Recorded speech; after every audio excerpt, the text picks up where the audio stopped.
Now, shifting focus to the United States, while Tesla CEO Elon Musk has been making waves with his efforts to improve government efficiency, his car company has been encountering major difficulties in Europe.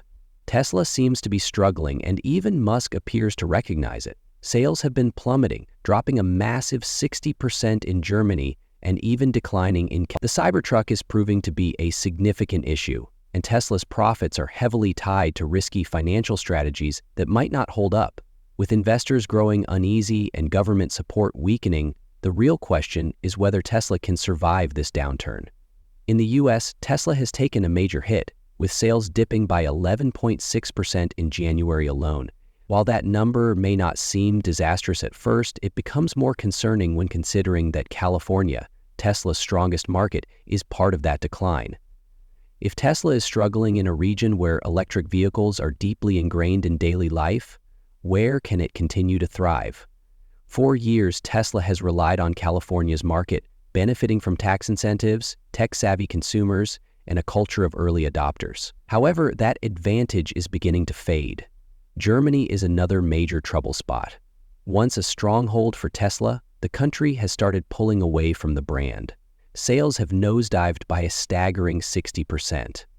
Just a year ago, Tesla dominated Germany's EV market, with the Model Y leading the charts. But in January, everything shifted. German consumers are not just moving away from Tesla, they are actively choosing homegrown brands like Volkswagen, BMW, and Mercedes, all of which have significantly improved their EV offerings. Losing Germany also means Tesla is losing a major portion of its potential European market. The outlook is not much better in the UK or China. In Britain, Tesla's sales have fallen by 10%, while in China, a market Tesla has spent years trying to capture, they have dropped by 11.5%. This is especially alarming because China is the largest EV market in the world, with intense competition from homegrown brands like BYD, NIO, and Xpeng. Tesla is rapidly being pushed out by these competitors. Tesla's financial model has always been unusual. Most people assume its profits come from selling cars, but that's not entirely true. A large portion of its financial success has been built on areas that have little to do with actually manufacturing and selling vehicles. And now, that foundation is beginning to weaken. One of Tesla's more unexpected sources of revenue has been Bitcoin. When the cryptocurrency's value soared, Tesla saw huge paper profits. But the crypto market is notoriously volatile, and relying on Bitcoin gains to sustain Tesla was never a reliable long-term plan. As the crypto market cooled, those gains disappeared just as quickly as they had appeared. It was essentially a high-stakes gamble on a highly unpredictable asset.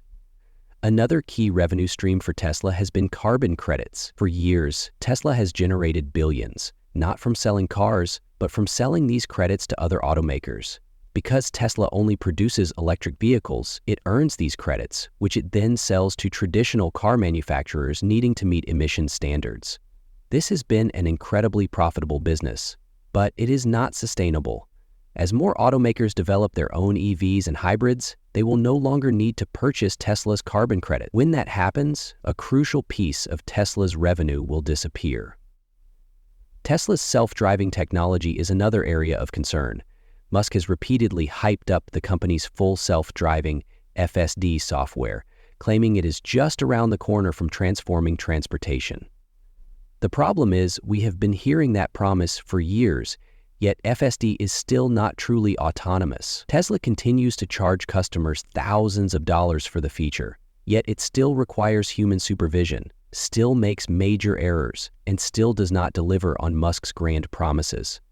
Eventually, investors will stop believing the hype, and when that happens, Tesla's stock price, which has been inflated by AI-driven expectations, could take a serious hit. When Musk first unveiled the Cybertruck in 2019, it was supposed to be a revolutionary vehicle, an ultra-modern, nearly indestructible electric truck that would reshape the industry.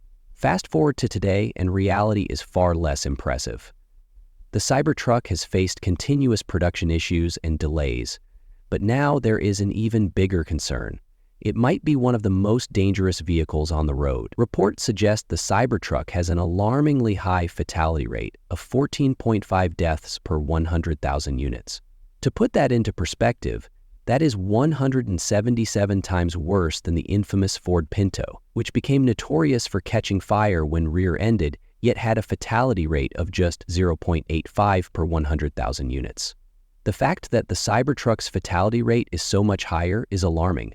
A major cause appears to be rushed production and poor design. In the 1970S, Ford rushed the Pinto into production without conducting proper safety tests, leading to disastrous consequences. The situation with the Cybertruck feels eerily similar. After years of delays, when Musk finally delivered the first units, it became clear that Tesla had prioritized speed over safety and reliability. Another major challenge Tesla faces comes from shifting political dynamics in the US.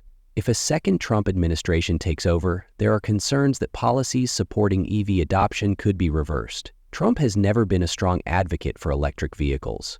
While past administrations have pushed for government incentives to help companies like Tesla grow, Trump has been vocal in his criticism of such policies, calling them wasteful spending on a struggling industry. This presents a serious problem for Tesla. The company has relied heavily on government incentives to remain competitive. Federal tax credits have made Tesla cars more affordable, playing a significant role in their sales. The reality is that EVs are still more expensive than gasoline-powered vehicles. If those financial incentives disappear, many potential buyers may rethink whether a Tesla is worth the cost. Beyond car sales, government subsidies have also been crucial for Tesla's infrastructure expansion. One of Tesla's biggest advantages is its supercharger network, but maintaining and expanding that network requires substantial investment. Federal funding has played a key role in building EV charging stations across the country. If those funds are cut or redirected, Tesla may struggle to grow its network, making charging less convenient and potentially pushing more consumers toward hybrids or gas-powered cars instead. Tesla is often praised for being environmentally friendly, but the truth is more complicated. The company may not be as green as it claims. One major issue is the pollution caused by its manufacturing plants. Producing EVs, especially on Tesla's scale, demands enormous amounts of energy, and Tesla's factories still rely heavily on fossil fuels. Gigafactories produce hundreds of thousands of cars and batteries, consuming massive amounts of electricity. While some of that energy comes from renewable sources, a significant portion is still derived from coal, natural gas, and other non-renewable sources. As a result, Tesla's production process continues to leave a substantial carbon footprint. So what do you think about all of this? Share your thoughts in the comments below.